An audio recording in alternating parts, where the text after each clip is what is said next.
mga baka niyo po ito po, ano mga lahi kalimitan? Parang iba-ibang lahi ng mga baka niyo? Brahman, Mm. tawag dito yung isa, yung Indian Deer, Yung wag- Wagi po yun. Semental. Cemental. Ah, Experiment ako kung ano yung maganda talaga na mm, palakihin, mm, yung ano ba talaga, Brahman, mm. saan ba tayo pupunta talaga. Mga Matalong TV, tayo po ay may pinuntahan ditong farm dito sa Barangay Kilo-Kilo South, at ito po yung mga bakanla dito at marami po sila mga naalagang baka. Bali po 20 heads dito kay Kuya OG Sara. Tingnan natin, marami po siya dito, puro malalaki ang mga baka niya, kaya samahan niyo sa ating video sa ating cattle farm visit dito sa Padre Garcia, Batangas. Si Sir OG Sara, yan. Magandang umaga, Sir. Yan, si Sir po ang may-ari ng mga baka dito pinuntahan natin. Napagap lang tayo. Sir, magandang umaga. Matanong ko lang po, ang mga baka niyo po ito po, ano mga lahi kalimitan? Parang iba-ibang lahi ng mga baka niyo? Brahman, Mm. tawag dito yung isa, yung Indian Deer. Ay po ba yung Indian Gear, yung pula doon? Yun. Yung palang Indian Gear. Merong Wagyu, Yung Wagyu. Yun, Wagyu. Wagyu po yun, para siyang Holstein ng itsura. Ay, ano yun? Parang ang tawag, Holstein nga ba yung itsura pala ng ganong Wagyu? Ayun, parang Mm. pero similar lang. Similar, kamukha lang po siya. Tapos po. Parang meron din po yung ano, Angus nga ba yun, yung dalawa doon? Oh, yung Cemental. Semental. Cemental. Semental Angus po. O, Cemental lang. Semental lang po siya. Hindi po siya yun. Parang fish, galing fish. Mm. Sir, matanong ko lang po, parang kailan po kayo nag-start ng ganitong farming? Medyo 5 years ago, parang Matagal na rin po. natutuwa lang. Pati napasin ko po pati dito sa farm nyo, parang iba-iba ang lahi ng baka kinukuha nyo, no? Lahat yata halos nandito na. Nag-experiment ako kung ano yung maganda talaga na Mm. palakihin, Mm. yung ano ba talaga, Brahman, Mm. saan ba tayo pupunta talaga. Mm. Pero ang palaging tinatanong nila, yung Wagyu. Wagyu. Kailangan padamihin ng Wagyu dito sa atin. Oo. Masarap daw ang karne. Ayun po ang plano nyong kunin ngayon. Pero siyempre mas muli Oo. breeding ako eh. Sa breeding po kayo. Kaya po marami dito para mga babae ang ano niya. Oo. Yun pala ang ano ni Ako lang breeding. breeding po. Ito po. Ilan po pala itong mga inay niyo dito? Yung nagkakamali mas more than 10. Marami po Pero ano. marami ang babae kesa lang. Oo. Ano po yung nagko-crossbreed kayo po kayo? Hindi pa? Hindi pa naman. Hindi pa naman. Kung bagay pinaparami niyo pa lang siya. Marami pa Mm. naman talaga. Paano po kayo nagka-interest sa ganitong pagbabaka?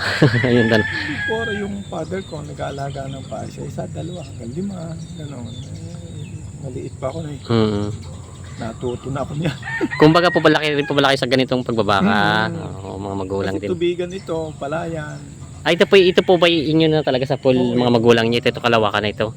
Ito naman pala, kala ko nabili niyo lang. Ito pala sariling na pamana ng tatay niyo. Ito pala. Hanggang doon po sa ganun. Oo, yan. Ito pong, Bahay na yun. ay po, malawak nga pa. May ilang hektarya po ito? 4 to 5. Marami din. Kaya, Pero yung iba dito sa nasa mga brother and sister ko. kapatid nyo na rin po. Pero nasa Amerika sila, nasa ibang bansa. Oo. Kaya Kayo nila nag-aasikaso ako din. lang nandito.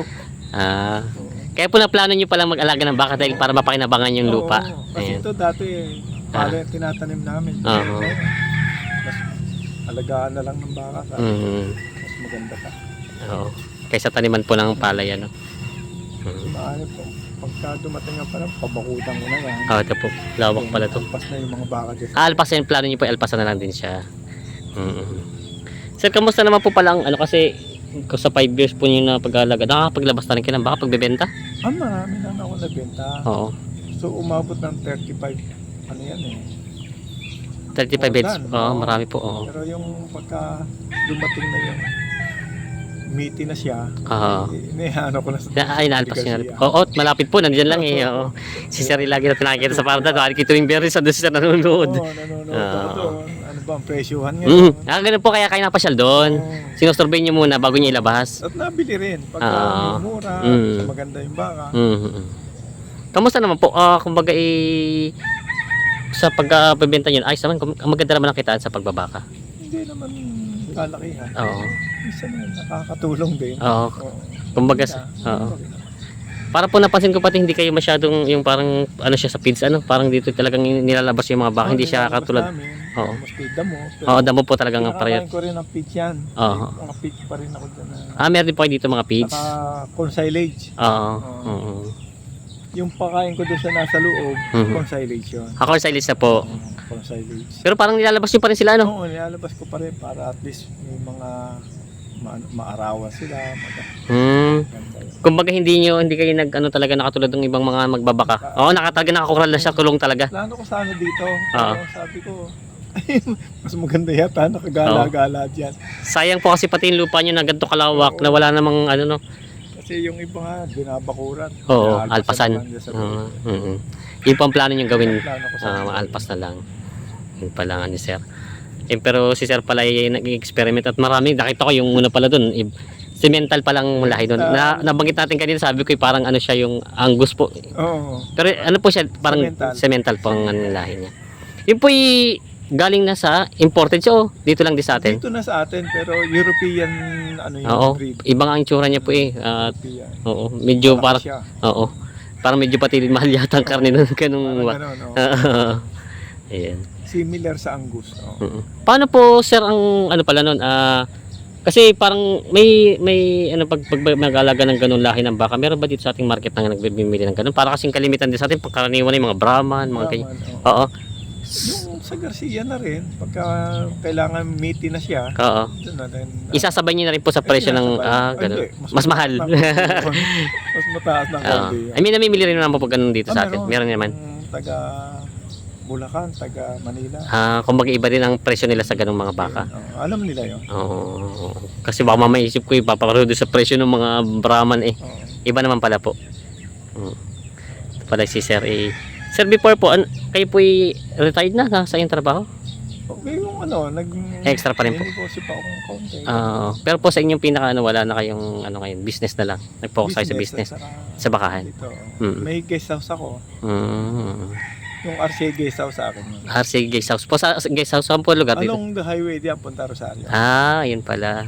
Villa Adela subdivision, Rosario, Batangas. Yun pala.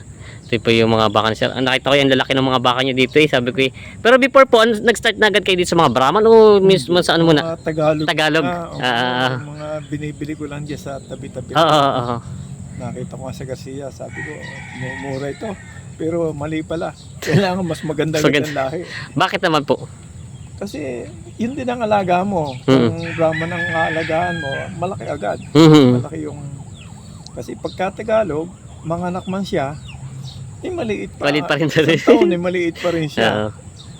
Hindi katulad ng Brahman, 1 year old, malaki na. Kumbaga pulugi sa panahon na ng pag-aalaga. Ang bentahan natin dyan sa Padre Garcia, estimated, estimate lagi po sila. Malaki. Yun ang binabasyan nila, hindi sa yun pala ang nagano sa kay Sir dito ng pagbabaka. Ayan. Ito po yung mga baka. Sir, ito po ba yung gear? Indian gear. Yes. Indian gear ang tawag nila dyan. Indian gear pala ang tawag nila dyan. Ito naman pa plano nyo, paramihin din. Paramihin kaya babae. Oo. Ito pala yung babaeng isang ito. Meron na siya akong lahing isa. Kung inabutan mo, nandiyan na sa labas yun. Ano kulay niya po? Puti? Ganyan din. Pula din? Baka yung po na sa dulo. Baka yan nailabas. Yun sa dulo. Hindi natin naabutan. Oo. Yun. Ang plano pala ni Sir dito kumbaga kayo po ay nag-antog dito, susubok kung alin ang magaling. Maganda.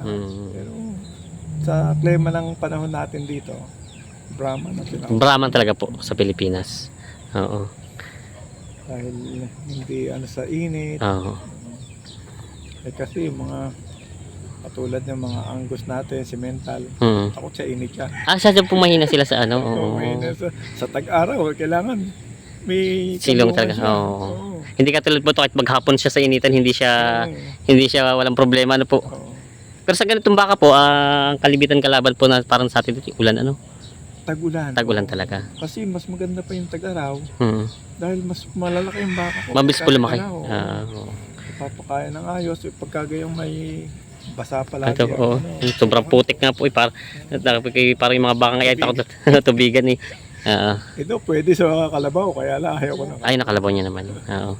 Kasi magbubutas. Yun po masisira yung lupa. Yung itsura ng lupa. Sadya po palang nilagay na rin ito ng bubong para sa Oo, kanila. para Ano? lang talaga ito sa Oo. tagulan.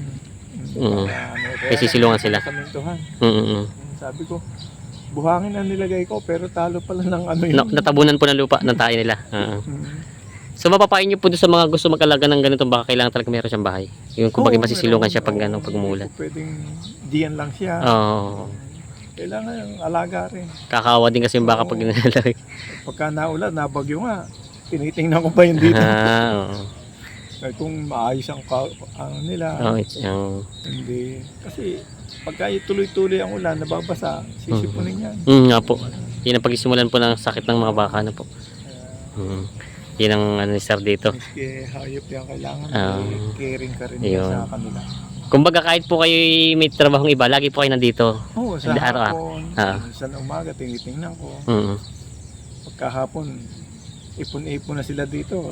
Nahagpus-agpus ko. Tuwa nga lang. Opo, yung kasiyahan talaga. Hindi ba? Tutuwa kasi ako. Yung sabi nila kasiyahan, hindi mapapalitan ng, ano, ng pera kahit ano sa lap ka na daw ay. Kaya, Ayun pala. Sa pagbabaka pong ganito, wala na po ibang ano, pinagkakabalahan dito na alaga. At katulad may mga manok, ito na may mga native po. Ano. ayun, dati may mga manok ko doon. Madami akong Tagalog na manok.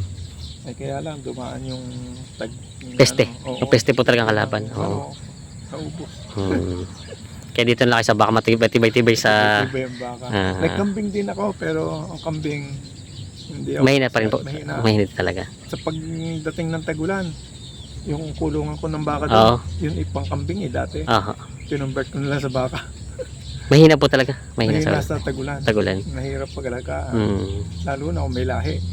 Kung Tagalog, Alpasan mo lang. Okay Okay na. Kaya lang, maliliit din. Mm. Kasi may alaga akong baka, ay kung may maraming kambing dyan, baka hindi na kainin ng damo na Opo, natatapakan na ng... tatapakan ng kambing. Yun pala nga ni sir. Ito po yung kanyang sir. Ito na kalawakan ng talian ni sir. Oo. Maganda naman. Ano, basa pa lang. Basa lupa. Sa Tag-Araw, mas maganda pa dito. Oo.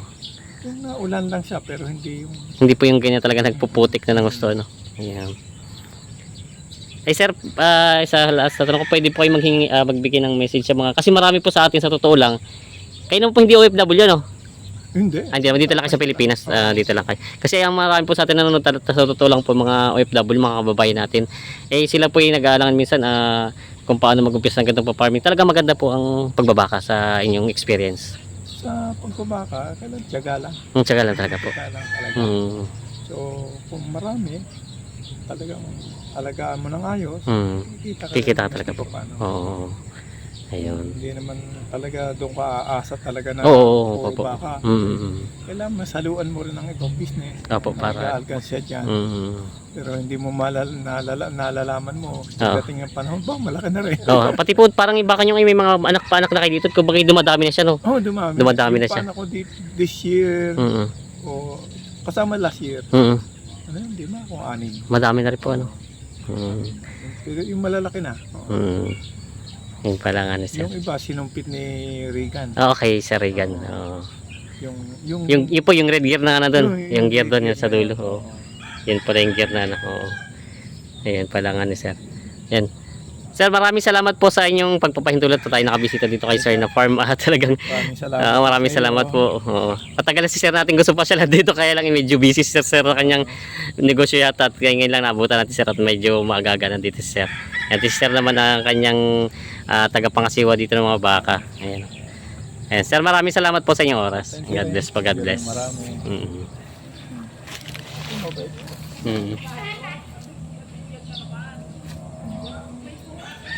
Ayun, isa, wild ang coffee yan. Ganda na ibang katawan niya po sa ano, no? Malaki yan. Yung katawan niya, pati bato kayo.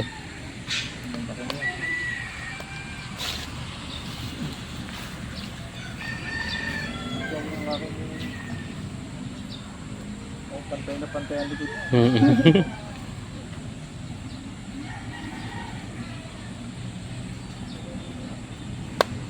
Gusto niya magpaano eh. Pagka nakikita ko dyan eh, Nalapit. lalapit na ito sa akin.